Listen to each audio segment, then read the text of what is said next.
morning, good afternoon, good evening, wherever you are in the world. My name's Jade, and this is How to Happen iOS, the interview.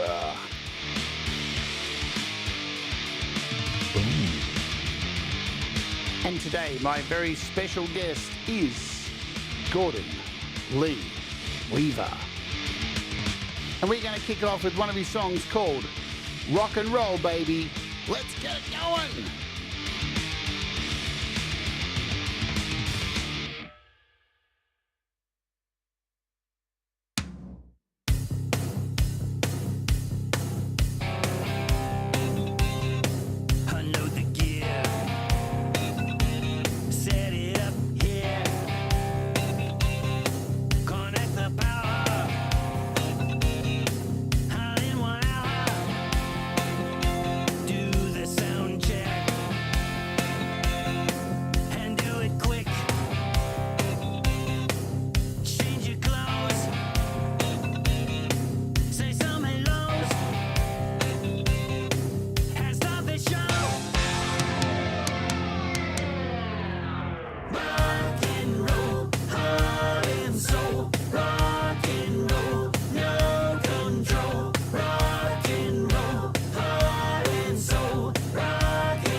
Hello and welcome to the show.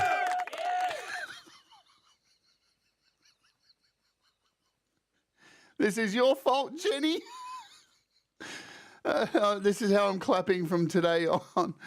As you can tell, I went back to the show yesterday and Jenny donated some money during the last stream of Walk With Me and told me I have to buy an animal flapping hat. And here we are. What an amazing song. You're going to hear a lot of great music today because one of the cool things, it's going to be, you know what, let's just get to it. So I came across this dude And the first thing that struck me about his music was how incredibly precise and well produced it is. And I'm sure you're going to agree with me on this. It's definitely a thing that stood out. Not only his great videos and such, but wow, where did this dude come from? I was like, holy hell. And then I saw photos of him and I went, now I'm even more intrigued because he looks like a wild man. And I love a good wild man. And so it's about time I got him on here. So, yes, I did, Barry Glenn. I did buy a silly hat. How dare you call my hat silly? All right. Jeez, I am regressing into a child. And you know what? You too should regress into a child. Anyway, let's get on with it because time is short and we have Pete Johns coming up after this. And I haven't said a dump, so I've got to remember to do that during one of the songs. All right, let's go. This is Gordon Lee Weaver, and he is just damn cool, and he writes great music. So let's bring him out without further ado. Let's make sure he's unmuted and do some applause. Welcome, my friend. Hello. I'm so glad you've come on the show. I'm very excited to have you on. And yes, I want to ask you about this because, look, it is very true. Every time I've heard your music on all of these shows that play people's music, I've been so impressed by the quality of your music. Like, for example, what's really hard to do is that song right there even. Those backup vocals and those synthy sounding harmonies and stuff, that's like really hard to do for many people in a home studio. So what is your secret to creating really, really tight-sounding, high production value music, my friend? I'm going Quality straight control. for the kill. Quality control. You know, for years, I made home recordings just for myself, and I would rush through them just to hear what crazy thing I'd come up with. And then I'd listen to it afterwards, you know, and you listen to it over and over. And pretty soon, those little things that aren't quite right, they start to eat at you. Yes. And so when I decided to start putting my music out there for everybody to hear, I knew I wanted to try to fix all of those imperfections, you know, before it went out into the world, if possible. Well, you do a great job because music is a hard thing because there's so much of it these days. It's really hard to stand out. And especially in these broad communities we have here on YouTube, it's really hard to stand out. There's so much good music that happens. I mean, you sit there and watch, an episode of Thomas Christ that goes for 34 hours, and there's so much good music, but your music really has stood out to me. And just like even the clips too, I'm guessing you use stuff like Kyber and stuff with some of your clips for AI and stuff, which you fall into that kind of stuff. But normally music that have those videos, they have those videos to try and take your attention to the video because the music may not be as good. But I even forget about those videos because the music's so good. And I'm just telling it as it is. That's just how I feel. So congrats on that. I just love your music. So thank you. Speaking of music, I need to ask you this question. Uh-huh. What does music mean to you? Music is the soundtrack to our lives, isn't it? I agree. We hear songs and we attach memories to it. This is my life, Gordon. You need a song for that hat. You need a song for your hat as well. This is perfect because I had a feeling you'd have a hat on as well, so it's worked out really good. So is your music been an up and down, a roller coaster, or has it been as tight and perfect as your music is into my ears?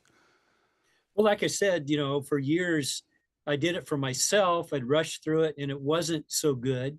There would always be moments in my songs that I was excited about.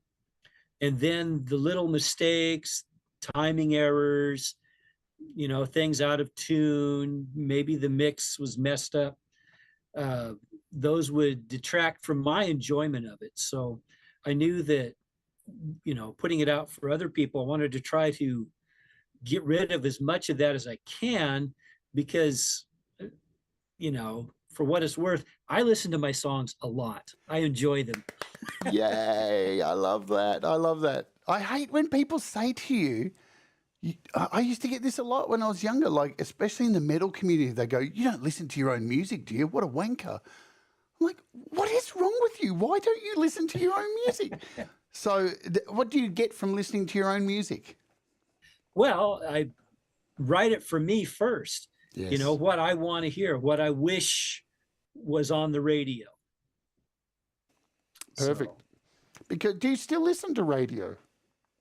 yeah, in the car I do. Wow. Because I heard in the US they were talking about removing AM radio. And they just passed a law saying, no, we're going to keep AM radio. It's an important thing that we have to have for broadcasts and stuff like that. That would be a real shame to lose AM radio because, I love it when I'm really need to get to sleep and I can turn on AM radio and listen to all the cranks late at night talking nonsense.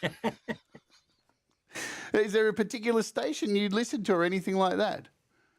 Well, actually, the thing that I've been into lately on Sirius XM radio, Dwight Yoakam has a channel called the Bakersfield Beat, where he has his whole philosophy about the style of music that he plays that includes everything from old time country to California rock and roll stuff like the Byrds and the Eagles.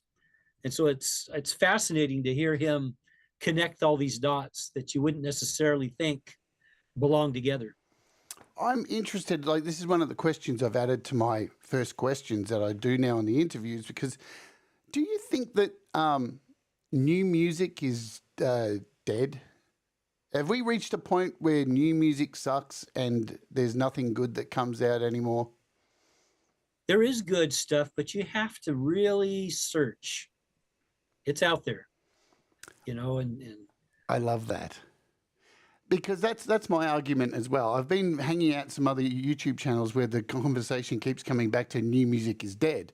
And people who keep falling back on this, but I really like the 90s and I really like the 70s. And it's like, and a lot of vinyl communities I hang out in too now. And these are the same people who still go to record shops and flip through records. And I'm thinking, how come you have the inability to so you can go to a record shop and flip through and find an album cover and still work that way, but you can't go on somewhere like Bandcamp and do the same thing?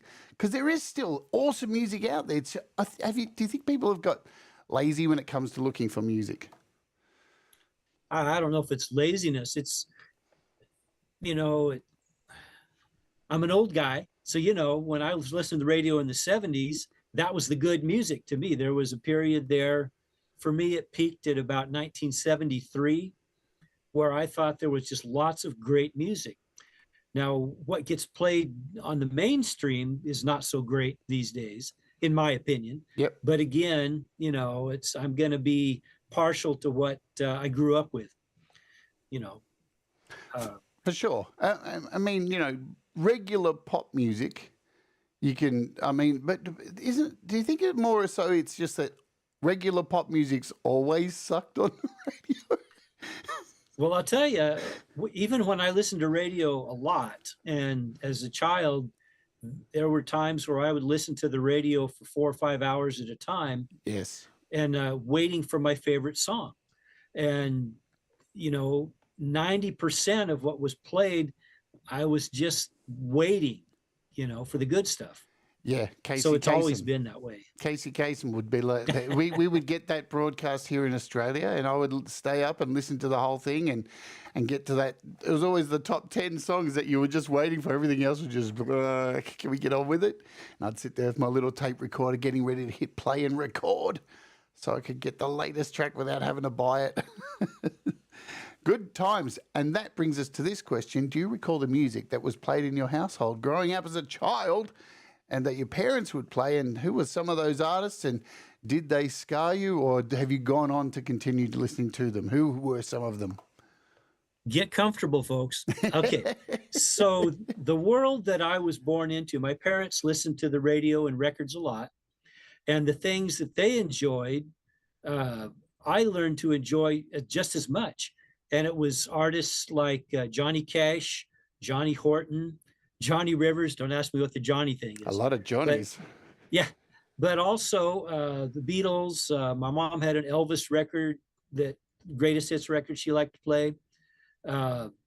and my dad had a Temptations record that he liked to play, and these things became near and dear to me.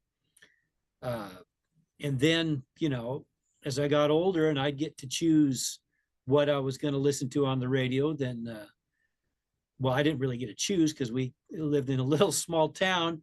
So it was like, one station that we could pick up that had decent music. And this, if nobody's ever been on this before, you're flipped. And I keep thinking I need to turn this way when I really need to turn that way. I know. It's because Yeah. it's correct. You have to flip it so it's correct. Yeah. It's weird.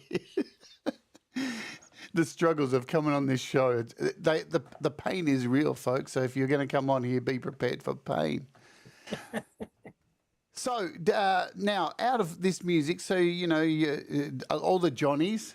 So obviously, you're a Johnny. Do you drink Johnny Walker at all? You probably don't drink. No. All right, you survived. I don't drink either. I only drink once in a blue moon because it rots your brain, in my opinion.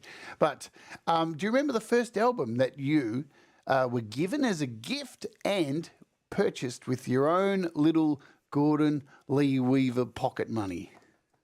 Well, I remember the first one I bought very clearly because it was about 1970, I suppose, 1969, somewhere in there. And I, took my little money to the local store and I looked at the records, and there's this one where, one of the guys had a beard, and that was really edgy at that time. So that was the album I bought. It was Cosmo's Factory by Creedence Clearwater Revival, wow. which is a great, great album. Good first album. Yeah, absolutely. Yeah. I bet that thing got played the absolute living out of. I still like it. Yeah. Do you still do you have any vinyl? Do you still have vinyl or anything like that? I have some stored away, but I haven't listened to it in decades. All right, because vinyl has. I just have this feeling that vinyl is it really is making a comeback. There's more and more plants opening. It seems every month there's a new plant opening. Yeah. Vinyl is making a comeback. There's no doubt about it. Something else on this subject of vinyl CDs. I saw somebody writing something the other day saying that digital music it's cheapened music for us. We can just download it on demand. So I know Rick Beato said this nonsense as well too. I don't know if somebody hasn't told Rick Beato, but there's still shops that sell CDs and records. Yeah. So I don't know where this bullshit's coming from. I went out yesterday and walked past 5 record CD shops, so you can still buy physical content.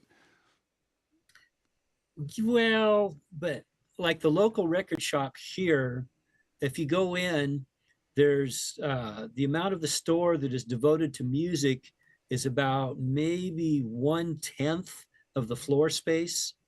And the rest of it is T-shirts and knickknacks and movies. And or if you go to Walmart, they sell CDs. There's maybe 20 different CDs you can buy. So that's changed a lot. And as far as I think there's some truth to the idea with streaming. For myself, I have the Spotify free subscription. I have a YouTube free subscription. So when I listen on those, I don't have any investment in at all, which is different than going to the store and, putting down your money and bringing it home. And then you feel like you own that music. So that's my take on it. Yeah, look, I'm getting ready to do a rant on the ownership of physical media because I don't know what happened, Gordon.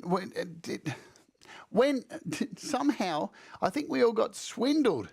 Somehow along the way, all these companies that have been producing stuff or making stuff for us, be it software, music, they just decided, you know what, let's just put it all to a subscription and we can take it away at any time. But here's the thing, I've seen a lot of people complaining about this, But the more worrying thing is that we allowed it because we all sign terms and conditions every single day that we don't read. So who's actually to blame in this scenario? Us for not reading the terms, or them for trying to swindle us by making the terms unreadable? Yeah, a little of both. Yeah, it takes two to tango, doesn't it? Yep. Most times. So, well, I think we're Yep. complicit in this. We've Yeah. there was a company, and I always forget who they are. One April Fool's Day, they changed their terms and conditions and added in a line that said, "If you join up to us today, we now own your soul." And nobody read it, and then they came out at the end of April Fool's Day and went, "Ha ha, April Fools! We said we own your soul, but it's all a joke. Don't worry about it." But that really opened my eyes up to terms and conditions because we really should be reading them. But what's your idea? What's your thoughts on the way physical media and all this has turned to subscription and the way they can just take stuff away? For example, Slayer had a whole bunch of records on Apple Music, and because their record label ceased with them, all those records disappeared. And I paid for those, and now they're gone. Yeah. And I can never now that they're back, I had to pay for them again to get them back. Yeah. There was some YouTube videos of concerts that I really liked, and I bookmarked them or whatever it is you do on YouTube. And they took them down and, gone. Sorry. So I prefer, I still collect CDs to this day. I still buy them. I buy them used, but Just, I know I said a really terrible joke then. I'm glad I did it. I'm glad I did it because that was horrible about buying things used. Yes, I just bought a CD this week. So one of my favourite bands here in Australia just dropped an album, and I actually bought the CD, and I got it on digital streaming as well. So, the thing is, I don't even own a CD player, oh my. but I'm still going to buy the CD because I want to support them. Like it's the thing. I'm never going to listen to it, which is probably a good thing because it's going to be sealed forever, and maybe I'll sell it for less than what it was worth in 10 years' time. That's cool. So now, what would you class yourself as primarily as a musician? Is there a specific? Is there a guitarist? What is the thing you think you primarily are the best at? Well, I started out as a guitar player, Right. and very quickly I learned that I could strum Beatles songs and things like that, and just it makes sense to sing them as you're strumming. And being a creative person, songwriting just came very quickly, very naturally to me. I just wanted to make stuff. I still do. And did you? Where you are, did you have schooling? Did you start at school? Did you take lessons? How did you get your first guitar? What actually got you to grab your first guitar and get into it?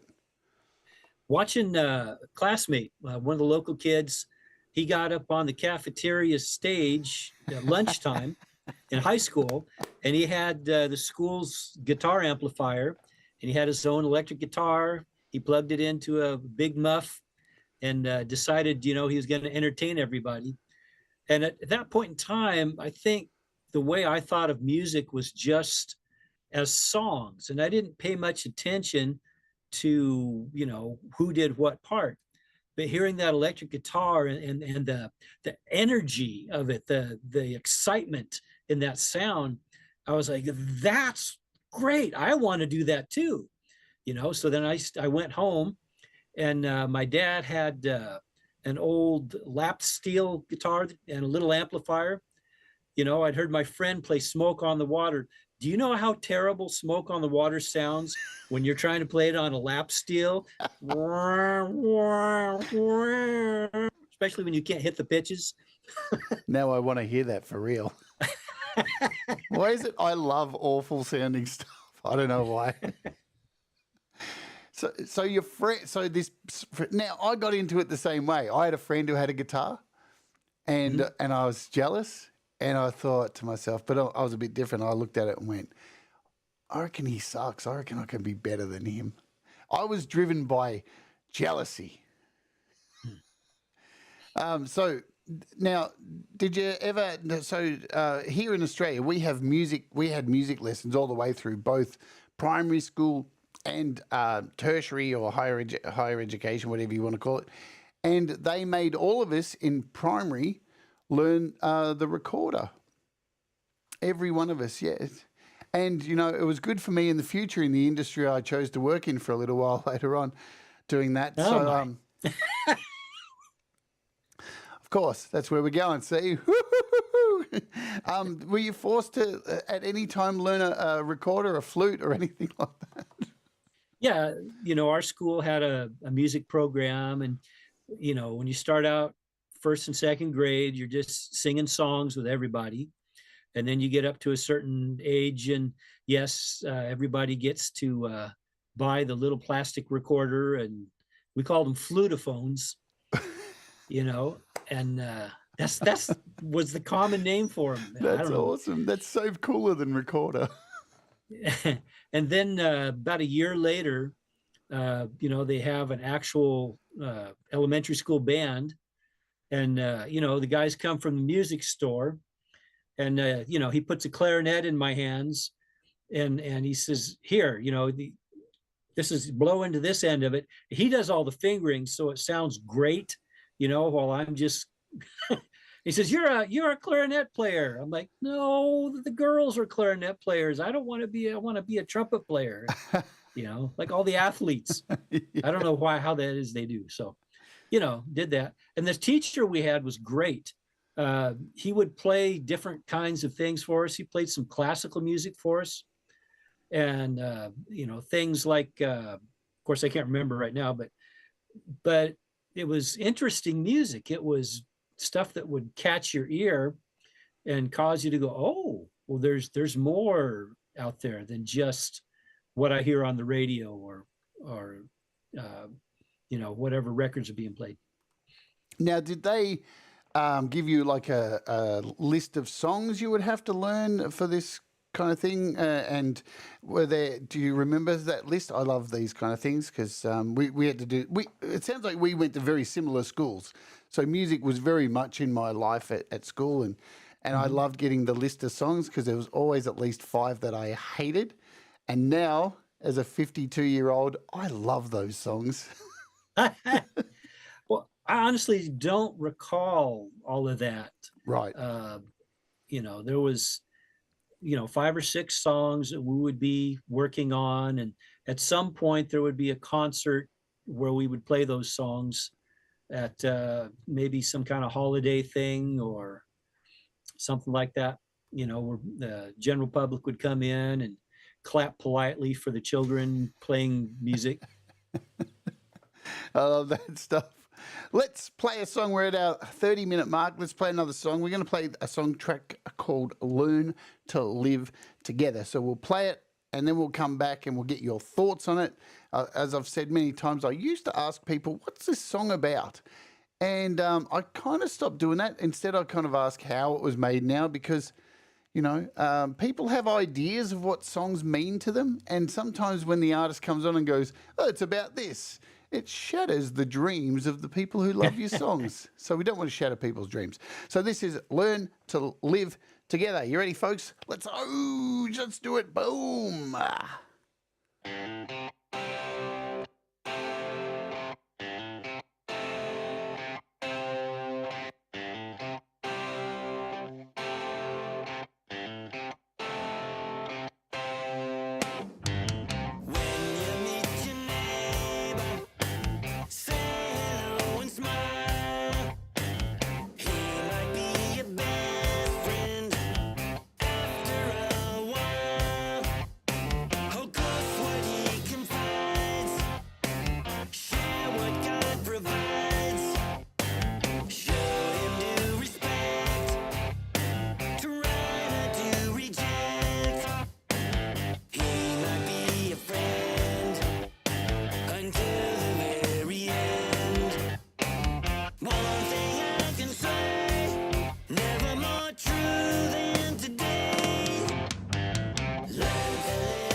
Wrong camera.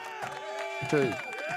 There, it's the perfect time for your music because I love that you are very balanced in what you write. I try and write the same thing. I'm not for either side, man. Just we definitely do gotta come together. The blue, the red, this shit is nonsense. It's just what are your thoughts on where we're at in the world? I open YouTube every day now. I see this side yelling at this side, and now we see bombs getting dropped on people and people. Do you think we can find peace? Hope so. It seems like when I was young that people could disagree and it lasted like 10 seconds and they'd change the topic and it was fine. Yeah.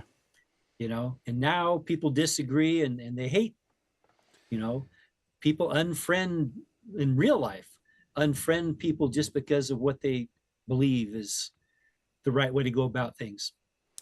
Yeah. I remember going into a polling booth and ticking all the boxes and then walking out and never saying another goddamn word about it. And what you got, and you dealt with it. And that's what you got. And you just complain. And if something was wrong with the people that you got, you formed a rally and you went and protested while they were in power. And that was it. You didn't go on social media and call another person an asshole. Doesn't make sense. I'm so confused about it. I don't know how we're going to get out of this, but if we keep getting songs like that, hopefully we're going to get through because I think the 70s was such a great period for music, right? Because the 70s really did change the way we were socially. We started, I don't know, we kind of got kinder. We fought back. We didn't have social media and we actually got out and made our voices real. We stomped our feet and we did it to the beat of a drum. There was music, there was Woodstock, there were all these things. And now music, I just wish we could get back to a place where music could inspire people more. Do you try and inspire people with your music? Or I know you write it for yourself, but is there a sense of trying to inspire people to change? Well, I don't know if I'm trying to change minds so much. I mean, I back in 2000, I put out an album where I really focused on that in the lyrics, and it just I don't know, it just sounds preachy. And so, you know, I had a friend mention to me that a lot of the music I had seemed dark and negative. Wow. And I thought, you know, I would like to put things out into the world that are positive and uplifting, if possible. You know, at least, yeah. My ears agree with you. Whenever I agree, I'm just going to sit here and flap. Was there a point? When you used to write lyrics, did you ever feel like there was a point where you just wrote stuff and was? I find with a lot of musicians, there's this point in their life where their writing changes and becomes actually something more meaningful. Like when we're younger, we kind of just write stuff. Was there a point in your life where your lyrics really clicked over and resonated deeply with you? Sadly, I'm still a guitar player at heart. And, you know, I want songs with vocals and you've got to say something. So, you know, I try to make lyrics that I hope are good. I hope are relatable. I hope have some meaning to someone other than just myself. But ultimately, it's just got to come up with something. And, you know, in this day and age where we're encouraged to put out music frequently, it's, well, just like what you do, you have to come up with ideas all the time. Yeah. My little brain hurts from ideas. Let's say hello to everybody who's in the chat today. So thank you all for coming along. Hey, if you want me to call your name, please write something so I don't have to scroll up. Make my life easy. I like having an easy life. I'll call you guys out. We've got Ali's in the house. Laurie's Mishmosh is here. Les Nagy. We have Hugh Caldwell who's going to write something. Jenny Jolivet. Cold Ache is in the house. The Mixed Club spelling everything wrong. Joe, Glenn, who else we've got? I saw Peter. Peter's back. Peter. Hi, Peter. Where did you go, Peter? Peter's back. Peter's a youngster. When he first joined our community, Gordon, he was 13 years old. What was he? He's probably 15 now, I think. We thought that he met girls and he left the community. He probably met girls and then he ran away. Kim Hardin Hudson and her partner can smell you a mile away. Who else? We've got Ed B. Metal, Michael Thompson's in the house. I'm scrolling up just to see if I can catch anybody up here in my chat. I say up here. Jerry Gomes, what's going on? Good to see you, Jerry Gomes, another great songwriter. Let's go back. Mr. Smith, I saw he's here as well. We've got somebody had to write something. Of course, it's Kim Hardin Hudson. Boom. There's Gordon in the chat. Hey, what are you doing in there? Thomas Christ, of course, is here as well. Thank you all for coming here. If I've missed you, I'll try. Scorpion King, hello. Fishy's here as well. Fish 1999.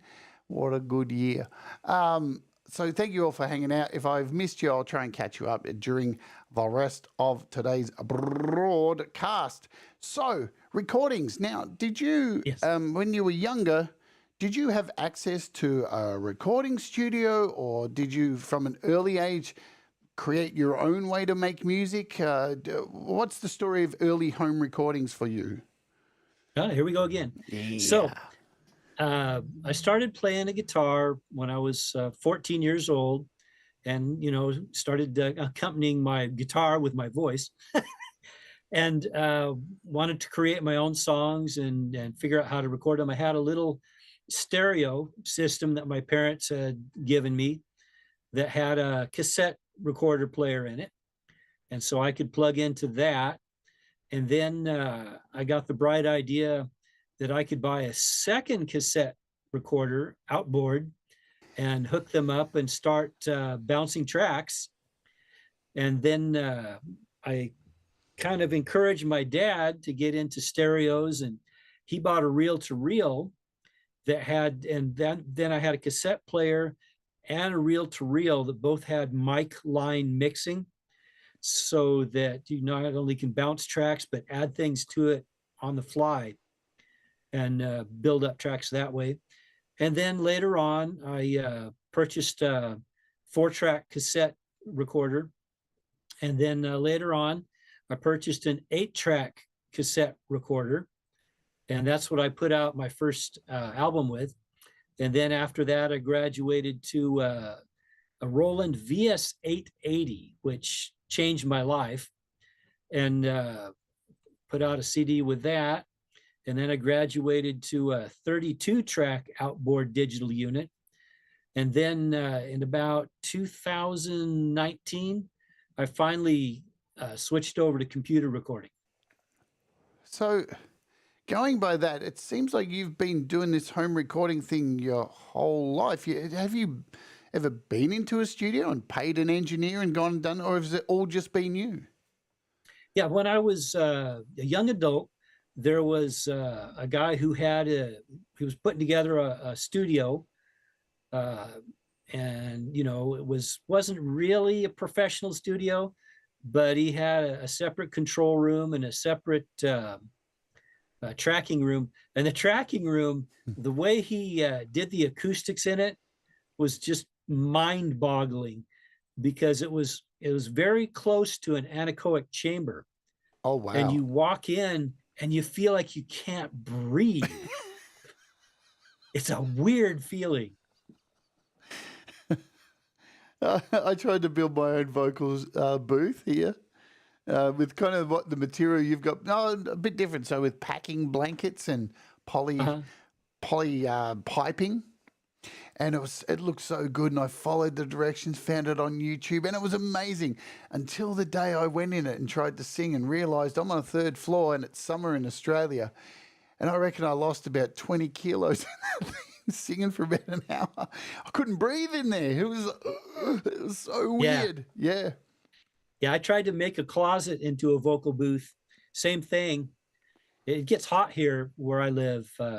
Today, it's going to be about 105 for you. If you use Celsius, that's about 40.5. Yeah, that's a normal summer's day here in Australia. Yeah.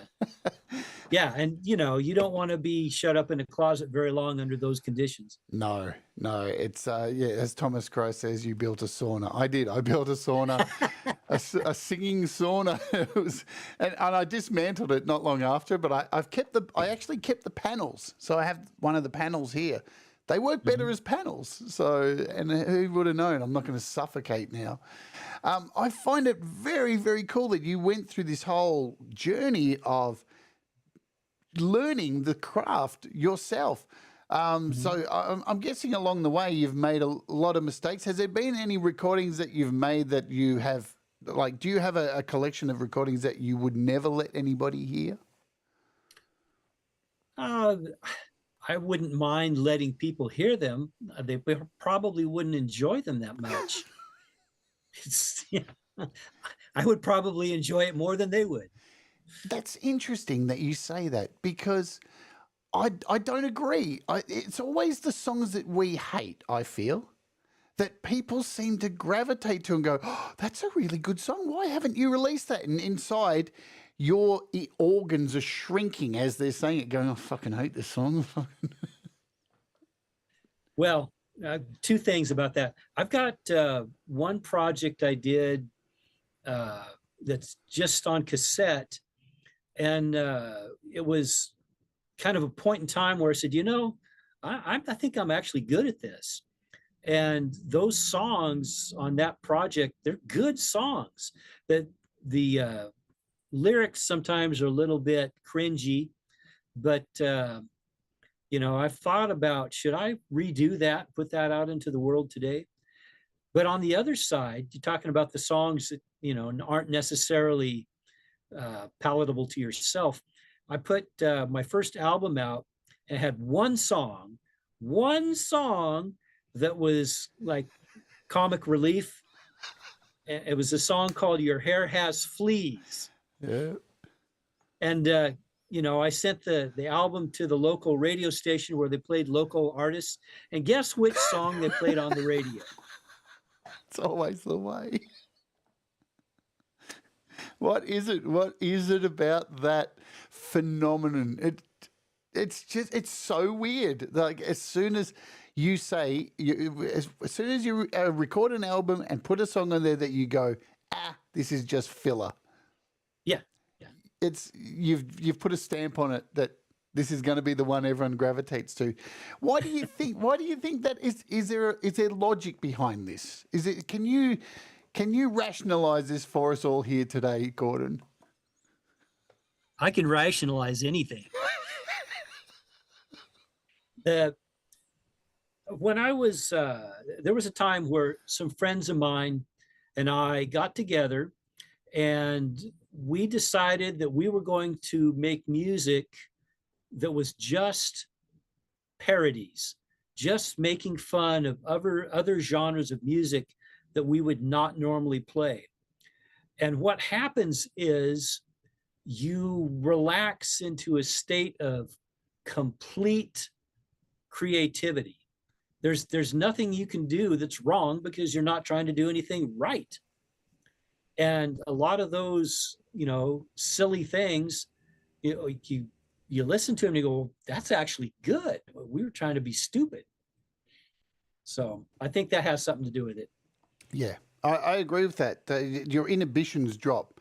And I think as human beings, I think we're at our best when our inhibitions, or we can be at our worst when our inhibitions drop, especially as, more so as creatives. Like when you're able to step outside yourself and not be so judgmental. It's like you say to people who are trying to sing better, sing like, sing outside of you, sing it like you mean it, sing like you're singing naked in, these things. As soon as you're able to break through that, that's where our best material comes.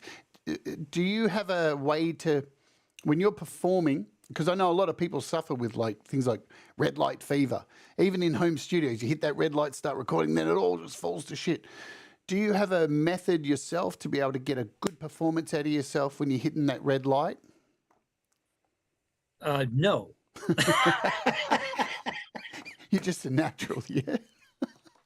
No, I do kind of freeze up, and I do get nervous, and I do get very self-conscious, and it does negatively impact what I do.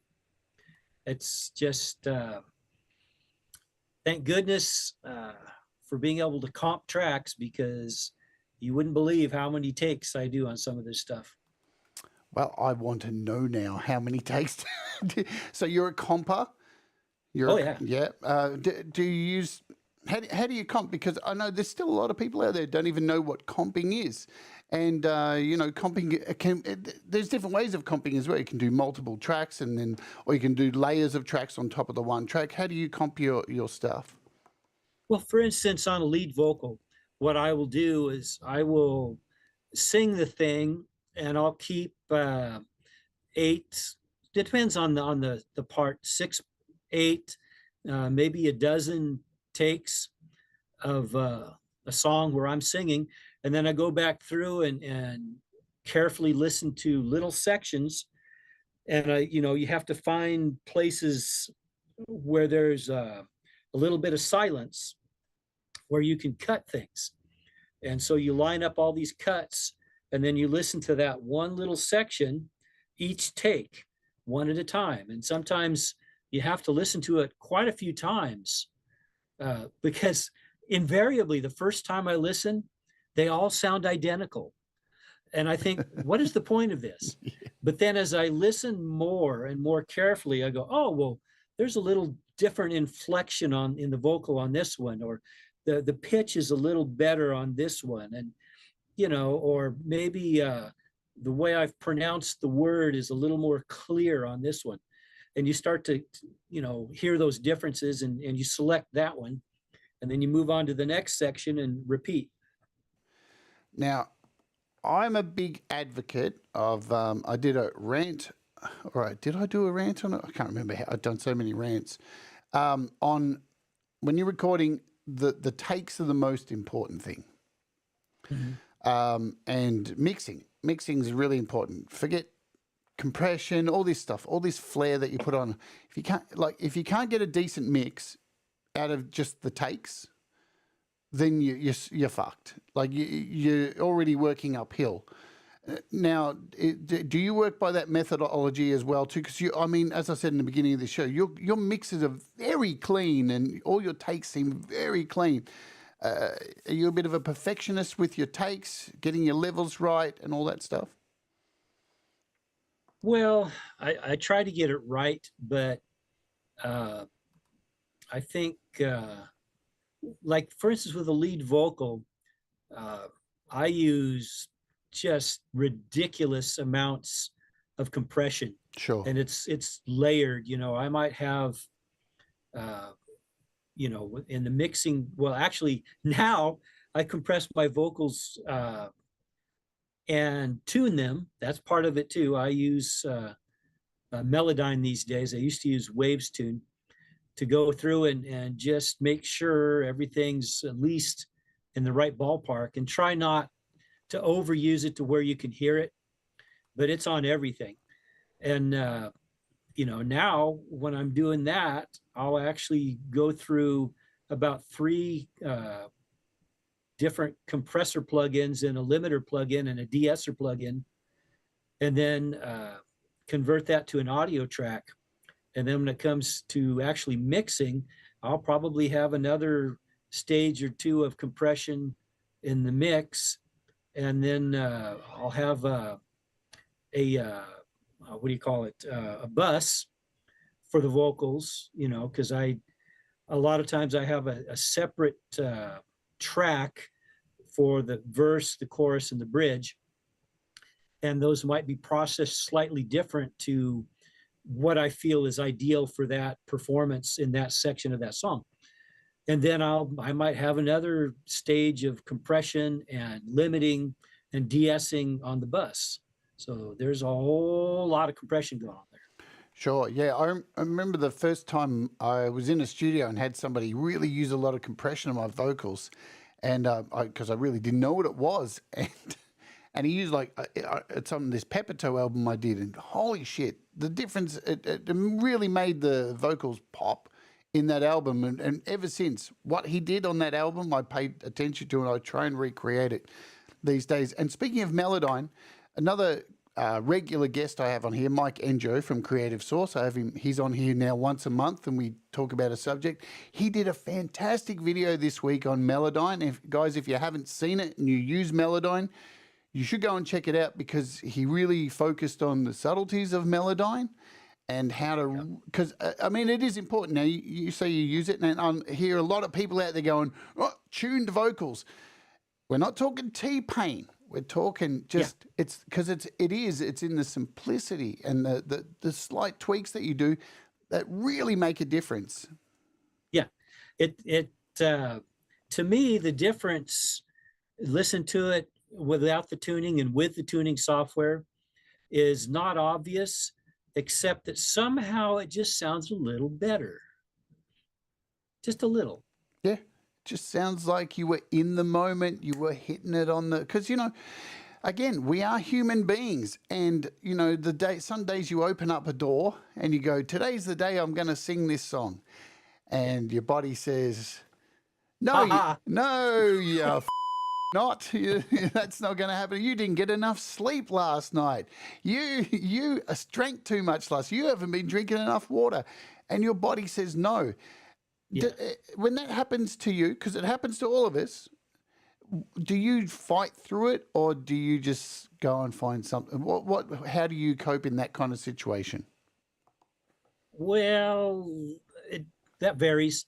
I tend to want to fight through it, because I've put myself on this assembly line mindset of producing music. I put out a new song every month, and I feel a certain pressure, even though it's self-imposed, to stick to that schedule.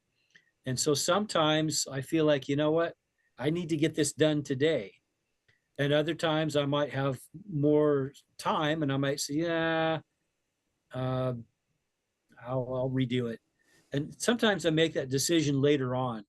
You know, the more you do this, the better you get at editing yourself and saying, yeah, that stuff I did yesterday wasn't really that good. I can do better. Practice makes progress.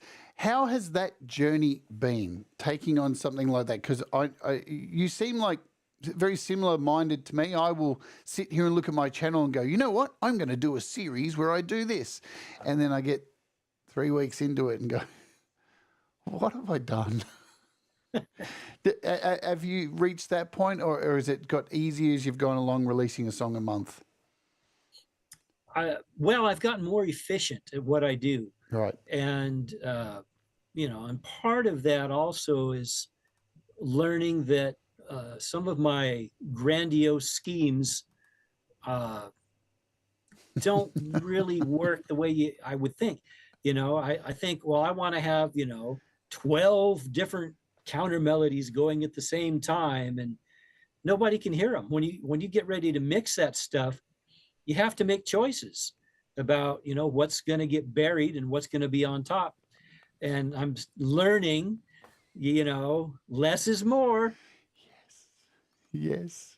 Has it been a hard lesson to learn? I found it hard to swallow, and I think a lot of people who are very competent musicians, I think this is a trap. When you're a competent musician, you're good. You want to show off. And I think it's just a thing that humans do. Like, maybe not on the level of an Yngwie Malmsteen, who has these guitar sessions and you go along and watch and go, God, this guy's a wanker. No, but when you get proficient at something, you want to show your skills. And sometimes we overbake it by putting so much of our skills that the song gets lost. And the song is the most important thing after all.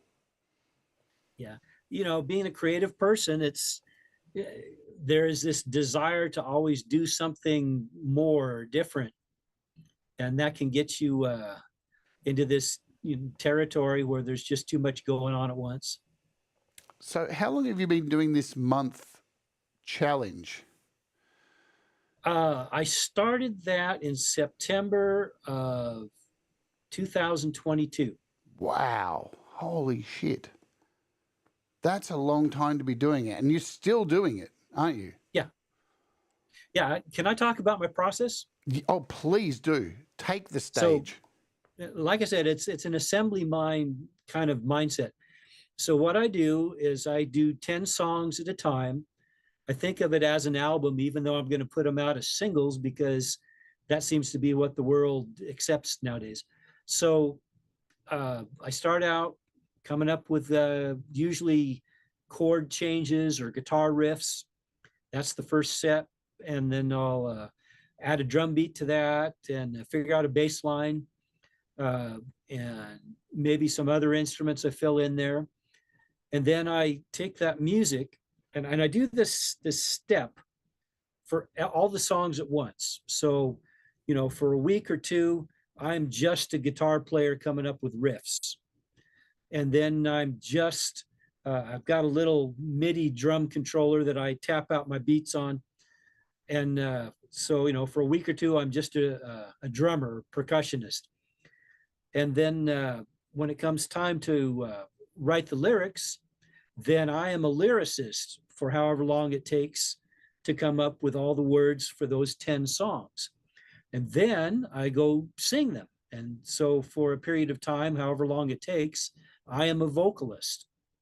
And then the last thing I usually put on is the lead guitar parts. So for a week or two, I am Mr. Solo guy, and that's all I do. And then when that's done, then I'm the mixer and I mix all the songs. And when I'm satisfied with that, then I'm my mastering engineer and I do just that. So that's my process. I feel incredibly unsuperior. I feel like a loser. That's what I feel like after hearing that. That is so great.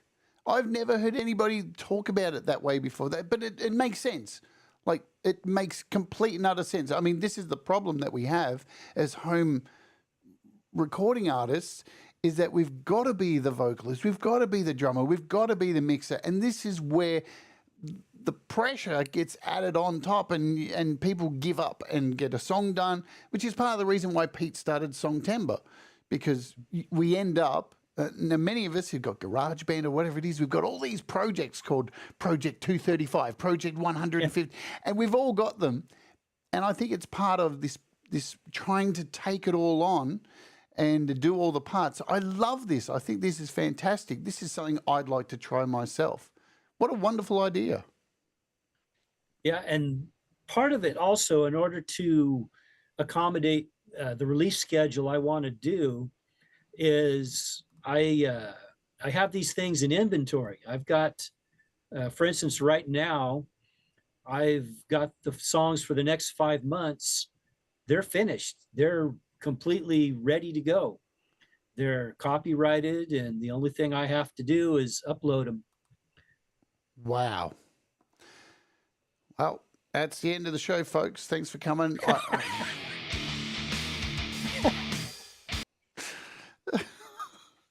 But there's a downside to that. All right. Well, we want to hear this now. Because the stuff I'm working on right now that I'm excited about, nobody's going to hear any of that for 6 months. Yeah. And the last of the 10 songs, nobody's going to hear that one for 16 months. But that's the way rock and roll used to be. Like, that's how it was. Like, think about like bands, bands like Metallica and stuff, they release an album every 5 years. They've got this material that's like fucking 3 years, and they're sitting in the studio for a year recording this stuff. They're sitting on it just going, oh, we're so excited about you hearing this stuff. So it's quite classic, really. It's quite old school when you think about it that way. Do you get antsy with the stuff that you kind of want to just go listen to all this cool stuff I've got? Do you struggle with it? Yeah, you do. Yeah. Yeah, I'm excited about it. And it's I don't want to sit on it. Yeah. But that's what allows me to put out a song every month. Before I put out the first song, back in September 2022, I had 10 songs in inventory. Right. So it took me a period of time, to develop those while I wasn't putting anything out. Well, we're going to play a song now. So let me come back over here. We're going to play a song now. We're going to play Renegade Man. And again, I'm not going to say, we're not going to ask anything about it. We're just going to play it, let you guys hear it. Because this man right here is a rock and roll renegade. Are you ready to rock? Let's do it. This is Renegade Man by Gordon Lee Weaver. Let's ooja. He got a white top hat, electric shoestring, wears a white sport coat. He thinks he can sing. He counts the 1, 2, 3, and the band begins to play. Sings a rock and roll like it's yesterday. He jumps and runs and jams guitar like someone half his age. He screams and growls and plays too loud like a star up on the stage. He's a renegade man with a renegade band, and the shows are quite the rage. He's a renegade man with a renegade band. When will they make the front page? He's a renegade man with a renegade band, and the shows are quite the rage. He's a renegade man with a renegade band. When will they make the front page? He got the flame print shoes and a matching hat band. He wears spectacles, gets a little out of hand. He raised a rock and roll down in his soul, and plays the guitar licks, knows all the classics. He jumps and runs and jams guitar like someone half his age. He screams and growls and plays too loud like a star up on the stage. He's a renegade man with a renegade band, and the shows are quite the rage. He's a renegade man with a renegade band. When will they make the front page? He's a renegade man with a renegade band, and the shows are quite the rage. He's a renegade man with a renegade band. When will they make the front page? He got the Superman shirt and the Superman socks. He got the facial hair. He's unorthodox. They got a Facebook page, and when they take the stage, got another energy. You just gotta see. Rehearsing and nursing their cover band style. Weekly they're meeting at Steve's domicile, persistently practicing classic rock tracks, laughing and kidding and trading wisecracks, learning and yearning and churning and burning their sound. He hits the boost switch. He begins to twitch. He makes the guitar scream. He's living the dream. He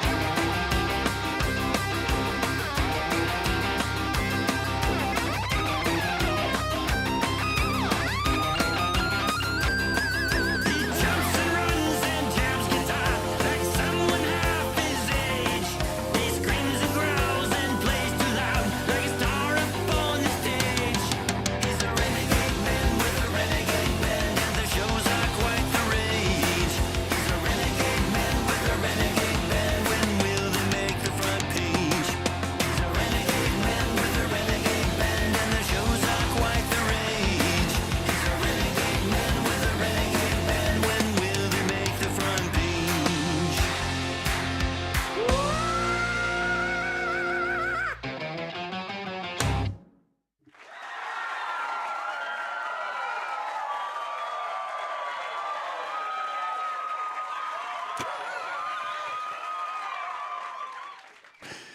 That was absolutely awesome. Dude, is that that was so good. There was so many different the time change in the middle, very progressive, so it's kind of very pop sensibility, rock. There's a kind of a progressive change in the middle. Is that song? You seriously should have that song on the front. Is on the front of your page is your intro video. I don't know. Do you have that as your intro video? No, I don't actually have an intro video. That should be your intro video because it says who you are. It's wild. What a great song. It's like a business card to music. It's beautiful. Really fantastic. So Thank you. if it had like, I mean, there's humor in it. There's so much that song, so much depth. So is that what that was meant to be? Like you wrote that to try and say, hey, this is who I am. This is what I do. Well, see, here's where we come back to the process. I write the music first. Right. And then I try to figure out, well, what does this music want to say? What kind of words would go along with the emotions that this evokes, you know? And I felt it had a certain playfulness to it, you know? And I thought, well, you know, I can kind of, my cat's doing weird stuff over here. Nice. I can, you know, I can kind of make a little bit of fun of myself, but at the same time, this, you know, the hat and the clothes and whatnot, I came up with that in a cover band I was in because I felt like part of what we should do as entertainers is have some kind of look, you know, so this is the look I chose for me. And after the cover band ended and I'm going to do my solo thing, I thought, you know, why not just keep this look? And then that became the subject matter for this song. I'm going to pull a string on that, but first we did need to run an ad. So every day on the show we run our ad, which is our YouTube ad, run it at the same time so you all guys get all the same, or you may not. You can avoid the ad by becoming a YouTube Premium subscriber or just by skipping the ad, and then we'll come back to you. So the ad has been run, and while that's being done, I just got to do a quick ad myself. Folks, the opening hour this week is happening, and guess what? For the first time ever, I am singing, I think I have to do it this way, Aussie songs. I've never done an opening hour where I've sung songs from my own country. So I'm going to do some Aussie songs. And there I am in front of the Sydney Opera House. That was a really nice day that day, and I was singing in front of the Opera House. So if you want to come and join us for that, trust me, there's going to be a whole lot of songs you've never heard before and a whole lot of songs you have heard and gone, really?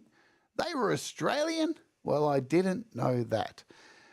Let's talk about image, because I think it's one of the things that has made modern pop music and such become a bit navel-gazy. Because if you look back during the 80s, Madonna had her gloves, Michael Jackson had, everybody had these costumes and things that you related to. Billy Idol had a lip. Just these little subtle things that would make people, they didn't, even if they necessarily couldn't sing or weren't musically inclined, they could still dress up or still do a Billy Idol lip. Do you think this is the case, that this is what has made music so homogenized in this era that we're in at the moment? Things are falling down. When I was a kid growing up, we had radio, and it wasn't very often that you'd get to see a rock band or a popular music act on television or anywhere. It was pretty much just left up to your imagination. Mm-hmm. And when MTV came along, I was a young adult, and I thought it was the most fabulous invention ever. And I miss it because now, in addition to the music, you had all of these eye-catching images, and you know, it was an art unto itself, and I loved it. And you know, that was part of the social fabric of young adults at that time. Every single house you went to had MTV on all the time. Yep. It was that became radio for young adults at that time, and I miss it. Yeah, and MTV sadly just transitioned to this reality TV schlep, and it was the death of them. It destroyed the entire channel, and they tried to make a comeback towards the end there. They really did try and start bringing music back, but the death nail had been hammered in. Even things like MySpace, I think, even though you could play video clips, the thing about MySpace reflected that too, because you could build your own page. You could make your own page reflect who you were, and you could put If you wanted to fill your page full of like annoying GIFs that were all animated, you could do it. Nobody would want to see that shit, but you could do it. And it was so individual. And then all of a sudden MySpace went, and now we all have Facebook pages that all look the fucking same. And it's all homogenized. And it is about this. And look, I loved MTV. MTV. I remember the first time we got MTV. We were different than you guys. You had it on a 24-hour cable channel. We got it once a week here on a Friday night, and it would run for, I don't know, about 3 hours. But trust me, when we got that, it was like, oh my God, I need more. I need more. And by the time we got MTV here in Australia, it had already moved to a lot of reality stuff and shit like that. And without MTV, we wouldn't have had Beavis and Butthead at the same time. So there's that. So I'm not even looking at my questions now because I feel I want to talk about this too. Let's get into this. So you have, away from music, you've spent a life in employment in print media, to do with print media. Well, yeah, I worked in the circulation department of the newspaper. Right. And for those of you that don't know what circulation means, delivery. You know, I supervised people that delivered newspapers and all that goes with that for almost 40 years. And but there was a point early on, one of the bands I was in had a lead singer who was very charismatic, and I enjoyed his company very much because he would get excited about the music we were writing, and he would just kind of go nuts. And you know, the band broke up, went our separate ways. He moved to another city, and he said, "Hey, let's get the band back together. Let's do it seriously." And he wanted me to move and just devote all of my time and energy to that band. And it was a tough decision for me because I wanted to do that, but at the same time, that meant I was going to have to rely on this guy, you know, as much as I relied on the company I worked for. And ultimately, I decided he was too unreliable to have that much importance in my financial life. So I said, "No, I'm going to pass." And sadly, about a year and a half later, he was killed in an accident. Oh. And so one of the great mysteries of life is you always wonder, what if I went for it? You know, what would my life have been like? Yeah, you know, sliding doors.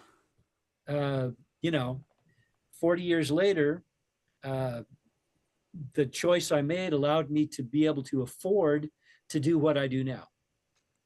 So just on print media for a while, like being a distributor or circulator, what did you think we'd get to this point now where print media has become what it has, where, you know, I remember being young and would sit on a train going to work and everybody had a fucking newspaper, everybody. And now everybody's scrolling and just scrolling. Yeah. Did you foresee that we'd get to this point where print media would become so obsolete? When I was young, no. But then I remember when our newspaper here in the local town that I work for, when we got a website, and I asked the publisher of our newspaper, I said, "Why are we doing this?" And the answer was very telling. He says, "Well, everybody else is doing it. We got to keep up." So true. Would you jump off a bridge if this guy jumped off a bridge? And you know, there was no paywall, which was the way that most newspapers were. And then after, you know, a couple of decades of everybody getting the content for free, they try to implement a paywall, and it doesn't go over very well. No. You know, and you know, this in this town where I live, when I moved here, 75% of all households subscribe to the local newspaper. And today that number is probably 3%. Wow. Yeah, and irrelevant. Yeah, very telling. It's bizarre. Like there are companies out there in this world who are able to self-cannibalize. So Apple do it really well. There are certain companies where they'll release a product and go, you know what, we can release another product that's going to kill this product, but it's okay because this. But I always found it never made sense why print media moved to online. It's just like you do realize you are unaliving yourself. And yeah, you see it too. Like I watch a lot of YouTube or a lot of streams on Twitch and stuff where they'll pull up an article and go, let's read this article. There'll be a paywall. Everybody's using ad blockers to get around it. So they've kind of necked themselves. It's really sad because, I mean, the one bit of print media I think that has survived is music rags. Like here in Australia, they have, I don't know overseas, but you can still go into the city here and pick up a music rag that gets dropped off every Wednesday outside of certain stores that has local interviews and some CD reviews, but they're free, you know, and somehow they have survived. Even though they have an online content, it's probably easier to go and pick up one of those papers than deal with the online page because the pages, they're shit, they're a mess. So Ali says, as a kid, the Sunday paper, the big one, and spent all the morning reading it. Does anybody in the chat still read newspapers? I'm curious to know. Let us know in the chat if you still read a newspaper. I don't anymore. I don't even buy magazines anymore. So that's another thing too. Magazines. Yeah.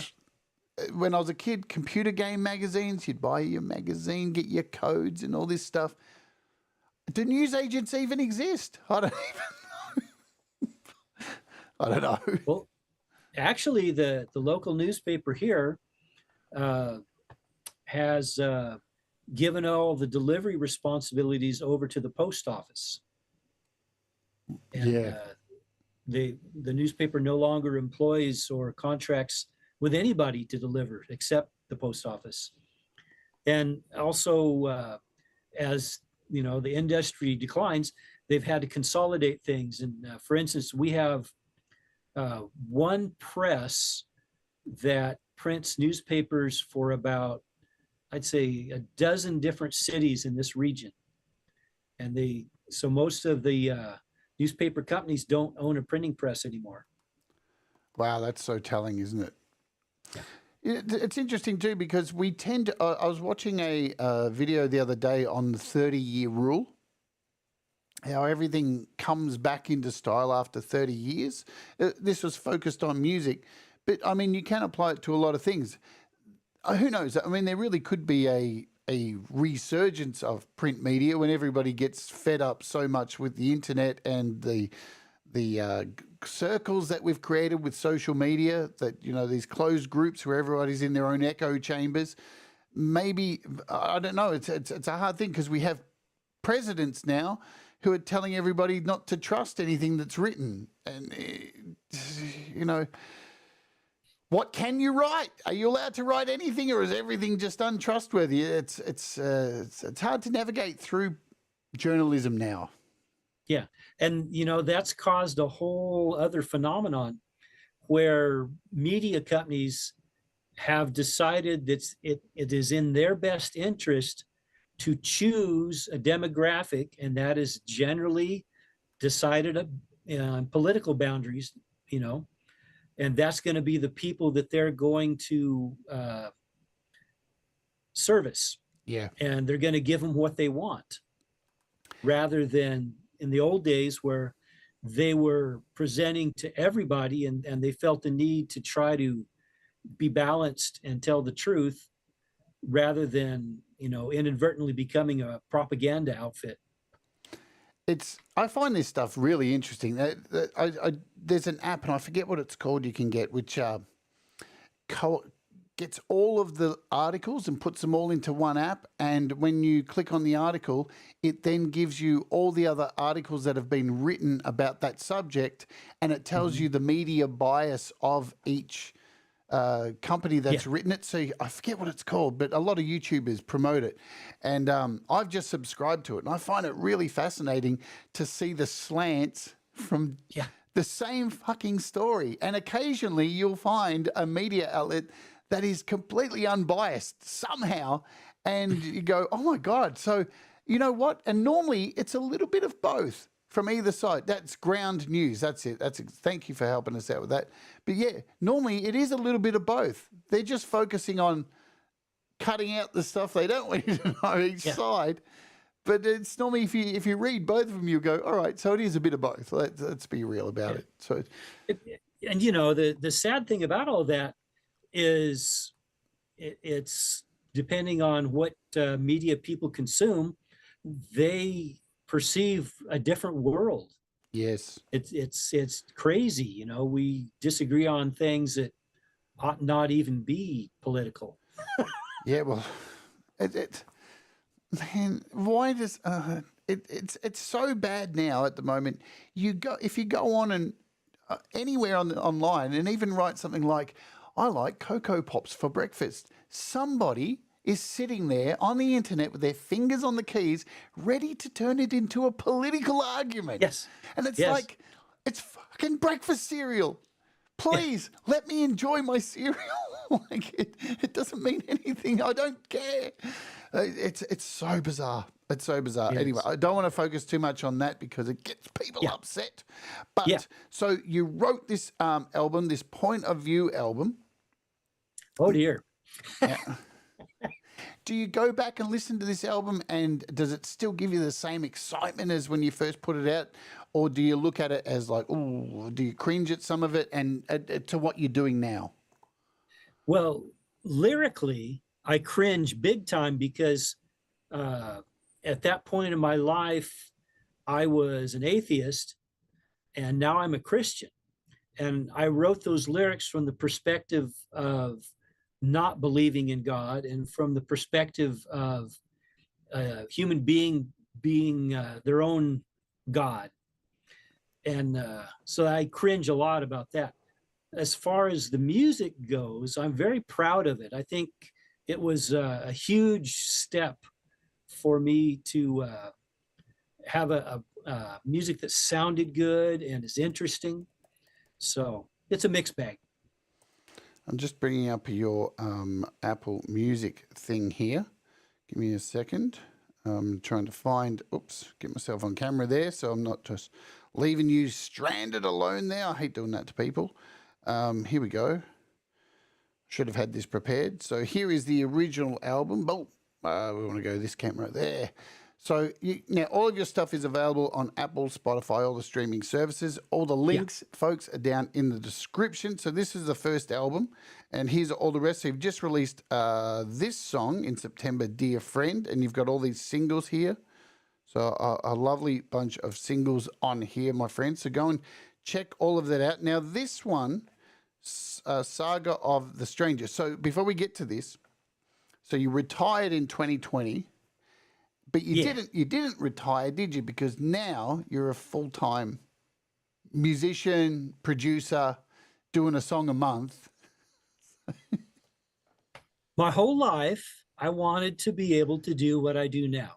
Yes. And, you know, when you have a job and, you know, you're trying to have a social life and all that good stuff, there isn't enough time to do it properly.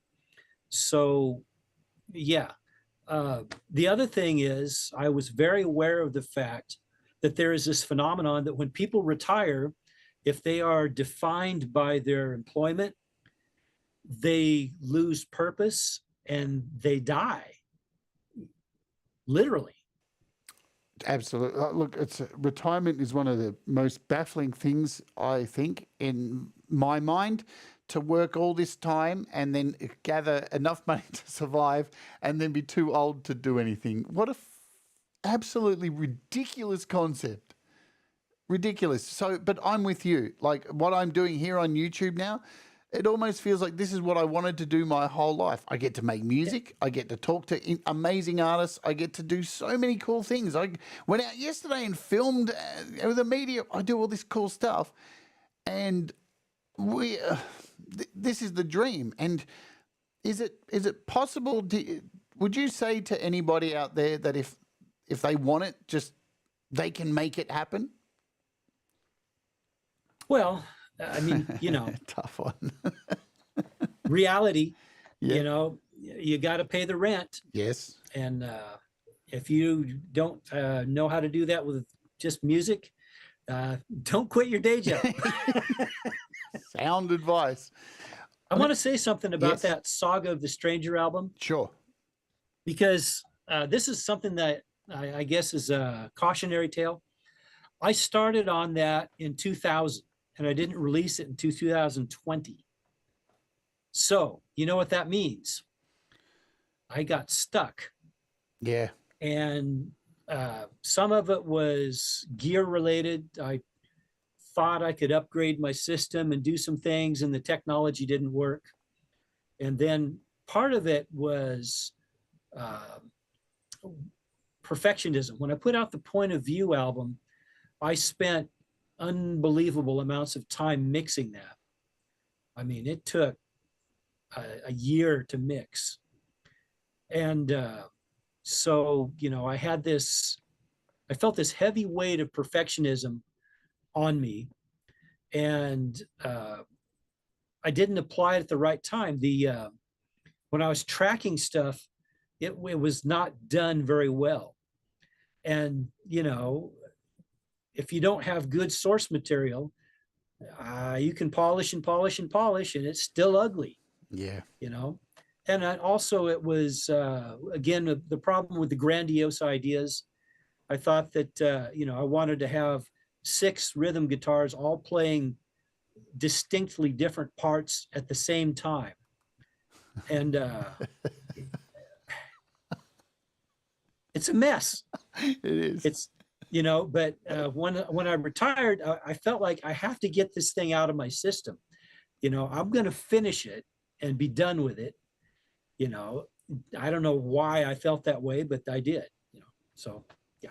Oh, look, I'm in the same place. I've been working on one album for over 13 years, and it's virtually done. It's finished. I just need to polish up the final vocals. It's done. But you know what? It's weird when you love something so much, and it's not that the songs are shit. They're all really good, but it's almost like this thing. It's got to this thing now that I love that nobody can get it. It's weird. It's like this thing that I only now do live performances of it, but nobody has a physical copy of it, and I'm the only one who has it.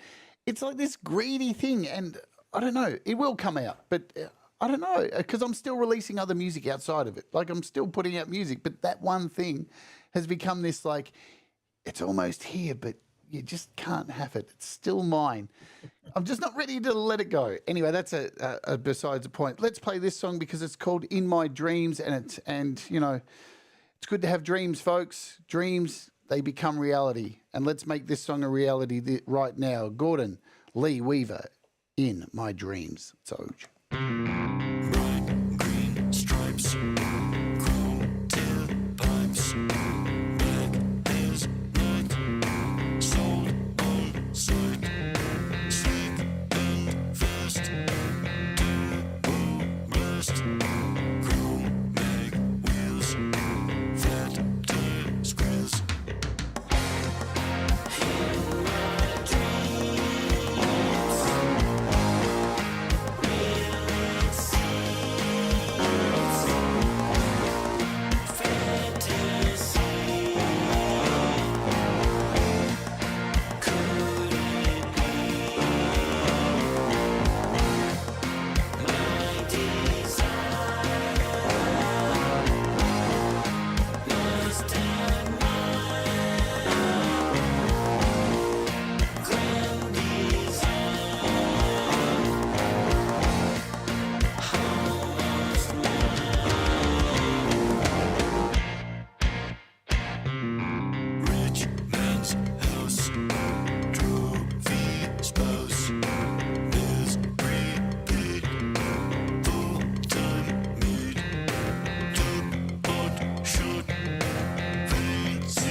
There's so much to unpack in that song.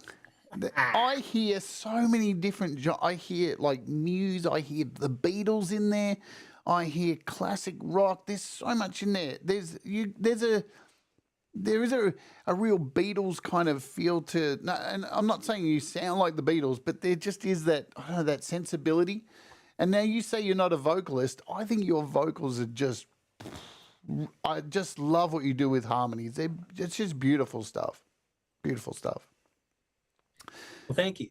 There is a whole lot of different genres of music that I enjoy, and I collect CDs, and I collect the ones that I really like, obviously. And I've got like about 600 albums, and they range from stuff that was, pop music in the 60s to things like Judas Priest to Johnny Cash to, I've got a few classical CDs that I listen to on occasion, the King's X, Queen, Beatles. I mean, it goes on and on and on and on and on. And all of those things influence me. You can hear that. Now, I always find it interesting to ask an artist, what would you describe? What style of music do you class yourself as? Well, the first bucket I put myself in is classic rock because my age, and I think largely my music is going to appeal to people of my age. Secondly, I call it progressive rock because I like to do weird stuff. Yep. And thirdly, I've decided that a lot of that pop music that I listened to in the 60s and early 70s, it creeps back out in my compositions, whether I want it to or not. And so I also include in that vintage pop. Nice. I think that's one of the reasons I tend to ask people on this show every time what the music was they were kind of force-fed when they were young, was their parents playing, because even if you kind of hated it when you were young, somehow that stuff gets in. I mean, our brains are forming at that age. Yeah. I mean, and that's where, it's like Dennis Leary talks a lot about taking LSD and reprogramming your brain, because that's where your brain's forming and that stuff gets stuck in there. So it's really hard to ditch that. I even hear stuff like Weird Al Yankovic in your music as well too. Not like to that extreme that he's being utterly ridiculous, but there is that kind of that zesty humor in there as well too. Yeah, and that's part of my personality. But as a kid, one of the big treats was to listen to the Dr. Demento show. Yes. I don't know if you're familiar with that. Of course. That was just a laugh, Yeah. So much fun. And you never knew what kind of nutty stuff you're going to hear. Fish heads, roly-poly fish heads. I love that and stuff. Weird Al Yankovic became famous through the Dr. Demento show. Yeah. And so, that's in there too. Ween, so many bands have memorable songs through doing stuff. Even the presidents of the United States of America, they had that Peaches song, which skyrocketed them to number one. And you hear their other songs and go, I don't know. I like the, how about the Peaches song. How about Lump, It's Lump, It's Lump. She's in my head. Yeah, we all remember this stuff. I think humor is important in music. I think that's one of the reasons why Weird Al has remained relevant. I remember when I was younger going, how long can this shtick last? But it has. He has lasted, and he's still just killing it, Yeah. And like we said earlier too, so the songs that you write that you kind of just going, yeah, whatever, this is a bit of a laugh, they stick because I think, people, there's not enough laughter in the world, and even jokes now have turned political. So even our humor's gone down that path as well, where people are, there are comedians now who do shows who aren't doing performances for laughs, they're doing performances for claps. And that's where comedy's gone wrong, I feel. How the hell did you find this weird, eclectic YouTube community that we have. Was there a specific channel that you stumbled across? Yeah. Where I started was my DAW of choice is Cakewalk because it's free. And, you know, I had to learn how to use the silly thing. And, you know, when you've never used a DAW, yikes, there's about 1,000 different things on the screen, you know, and they do wonderful things. But if you click on the wrong one, you're in trouble. And so I was looking for people that had instruction. And so it started out with Mike Enho. Nice. Enho, and then he was doing mix critique things, and Pete Johns was on there. And so I thought, well, you know, let me go see what this Pete Johns thing, what's he doing? You know, I thought maybe it was more the same, but it was different. And I saw what it was, and I thought, perhaps I could participate. Yeah, it's And I love that it's Mike Enjo, because normally it's Pete Johns. We call Pete Johns the gateway drug, but in this case, Pete, take a back seat. Mike Enjo's the gateway drug. What is it about Mike that connected with you? he had the information I wanted, Right. really. And, you know, the content he was putting out was interesting to me. You know, how to mix or what's wrong with people's mixes and how to fix it. He's got a very professional show, and I talk to Mike a fair bit. We have quite lengthy phone conversations, one every couple of weeks kind of thing. We sit there and talk for about 6 hours. And he's very proud. And you can tell that in his content, I think, you know, the way his studio's set up and the way everything looks. And I really love that about Mike. We've had our disagreements, but we come back together. And so that's why I've got him on the show recently, because it's got a lot of value in there. And, you know, the other thing is too about Mike, what's really cool, and I'm sure he won't mind me saying this, he's very hard on himself. Like, he comes across as very professional and stuff, but he is very hard on himself, and he really thinks he puts a lot of effort into what he tries to say, and he's very careful about what he says. And I love that. I love that but then he beats himself up way too much. So Mike, stop it. But let's be honest, us creatives Yes. tend to be our own worst critic. Yes, we do. And that's never going to change. So don't even try it, folks. Trust me, I've got a degree in this stuff. We're going to play another song because I want to fit them all in. And then we'll come back. We'll talk about the future of what's coming up and all that kind of stuff. And then we'll get the hell out of it, because I've got to finish on time today, because Pete is doing a live stream. He's actually going live after today. Pete says, Mike, lengthy, outrageous. I don't know. I haven't gone that far into Mike's pants, Pete, so whatever. Let's get the next song. So we're playing now. This is called Midnight. Let's get this track, Midnight Disguise. So you ready, folks? Are you ready to oge? I'm ready to oge. I'm ready to oge. Let's oge.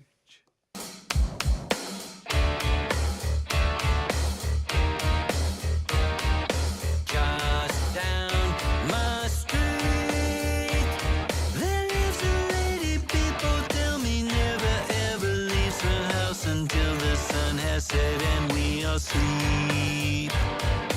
All that we see is when a big Mercedes S-Class sinks into the night and returns before the sun's first revealing gleam. Midnight disguise hides viper's eyes. Coyote strike on sandalies, or snake indeed. Just wait and see.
No one knows why he ran away.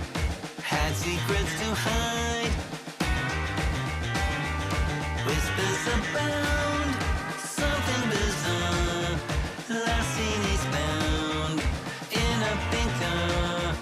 I called the law, they came to me. I shared what I saw.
Just sick. Really, really sick stuff. Now, I've been all the way through today, I've been going, you sound like this vocalist I know and I can't think of who it is. And I finally remembered. And I'll tell you what, you should check them out. They're an Aussie band. I've interviewed both the guys from, they have two bands. One of them's called Mechanical Black, and the other one's called Shanghai. And the lead singer, you sound exactly like him. And I've been trying to work it out, but it's very similar. So Mechanical Black, and I was kind of in Mechanical Black for a little while, and wrote some of their music. I'm just trying to find their YouTube channel. Mechanical Black. Here it is. So Mechanical Black. I'm not going to play their music because I'll get a claim. So here's their channel. Very, very similar vocal style. And I think it's on like the Fallen Ones. No, it's not the Fallen Ones. It's either Ghost Milk, one of these. But yeah, so check them out if you get a chance. Anyway, Let's get on because we got to get out of here. So what does the future hold? What are you planning next? So you're doing your monthly stuff. Is there an album in the works? What can we expect over the next, seems though you plan ahead over the next 24 months? Yeah. Like I said, the 5 songs in the can are more of my experimentation with scales and, things that aren't usually used in pop and rock. And that's led to some of these very distinctive chord progressions and melodies that I've been doing here recently. The next stage, the next 10 songs, which are virtually done as far as writing, they're me recognizing that I became so focused on these melodies that it didn't leave room for the instruments to shine through. And so now I've written 10 songs where the objective was for the instruments and the vocals to take turns so that you can hear these ideas, more clearly.